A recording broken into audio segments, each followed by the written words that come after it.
Have you ever thought you were trying to be super polite in Japanese, but then got that look? Like the other person's smile just froze harder than Netflix when your Wi-Fi drops? Yeah, guys, you probably messed up your keigo. And don't worry, you're not alone. Today, I'm going to break down the top 5 keigo mistakes that foreigners like you make. The kind that make Japanese people cringe, even though you meant to be polite. And I promise once you learn these, you'll avoid the most embarrassing politeness fails in Japan. Guys, if this is your first time here, my name is Seannarron, and I was born and raised in Japan. I'm also bilingual, and I work as an interpreter inside of a Japanese company here. So I've seen this play out both ways. Foreigners trying super hard to sound polite, and Japanese people thinking, that was kind of awkward, right? And by the way, I don't just teach the words here on YouTube. I see every day how these mistakes actually land in real conversations. So if you've ever wondered why did they actually look offended when I was trying to be polite, this video is for you. So let's start with mistake number 1, and this is using casual Japanese instead of keigo. All right. For example, saying arigato instead of arigatou gozaimasu sounds totally fine with your friends, but to your boss, guys, if you say this to your boss, it's like walking into a job interview and saying, "Yo, guys, what's up?" It's not a Taco Bell. We're not ordering stuff here. They don't take your orders. You're talking politely. You want to try talking politely, right? So here's the thing. In Japanese, the level of politeness shows how seriously you're taking the situation. Keigo is kind of like the suit and tie of the language. Okay, I'm going to say it again. Keigo is kind of like the suit and tie of the language.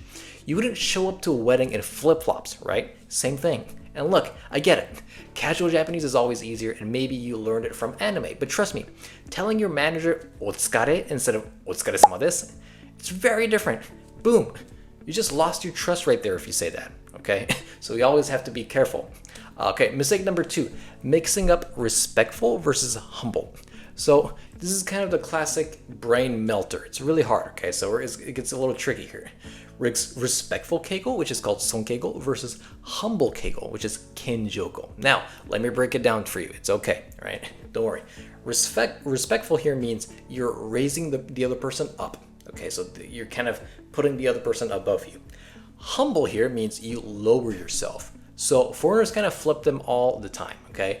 Like saying, "Shachou ga itte kudasaimashita," when it should be "Shachou ni itte itadakimashita." When your boss or your CEO went to location A for you, you don't say "Shachou ga itte kudasaimashita" because it sounds like you're giving him or her an order, okay? Yeah, that's basically announcing my boss takes orders from me. Slow down, Socrates. That's not how it works, okay? Why is this such a big deal? It's because in Japanese culture, showing humility is how we keep group harmony, okay? It's not just grammar. It's kind of this social positioning where you are and where the other person is. You always kind of have to think about the politics and the position, all right? You shine more by making yourself smaller. It sounds strange, right? Guys, but it works in Japan. By making yourself bigger, it kind of disrupts the whole situation. It makes it worse. By making yourself smaller, it always works. All right. And pro tip, guys, if you're talking about your own actions, humble yourself. If you're talking about their actions, other people's actions, you raise them up. It's like kind of like verbal bowing, if you will. Okay, so let's move on to mistake number 3, overusing keigo. So it kind of sounds strange because I'm talking about how to use keigo, but overusing keigo is another problem. You don't want to do it too much. It's like having Coke. One Coke a day is fine, but 10 is always is never good, right? Same thing. Now, this one's funny. Some people think more keigo, more respect. Okay, like I've been saying, right? So every sentence kind of turns into "de gozaimasu." Congratulations, you now sound like a Siri in kimono, all right? So you don't want to sound like a Siri on your phone. But here's the catch. Politeness can kind of sound insincere or kind of fake.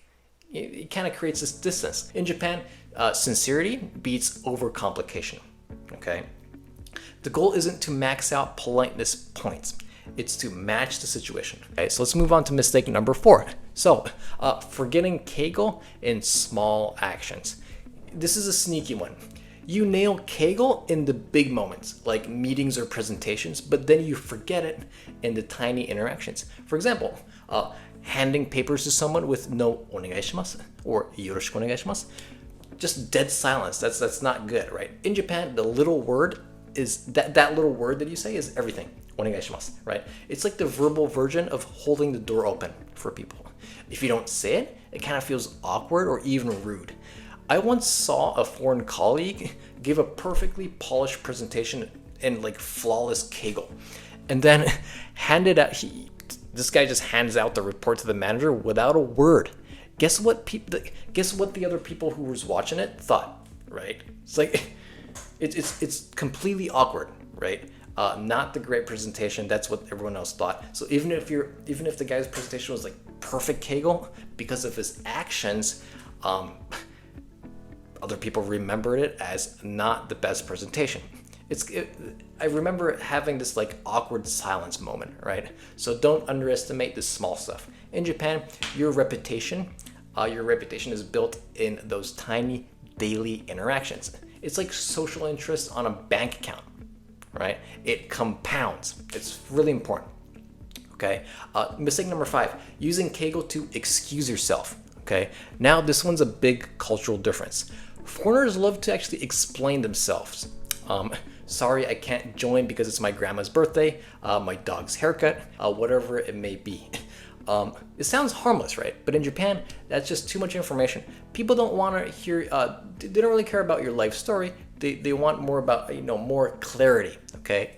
Instead of just say like, kyo wa yasumasete itadakimasu.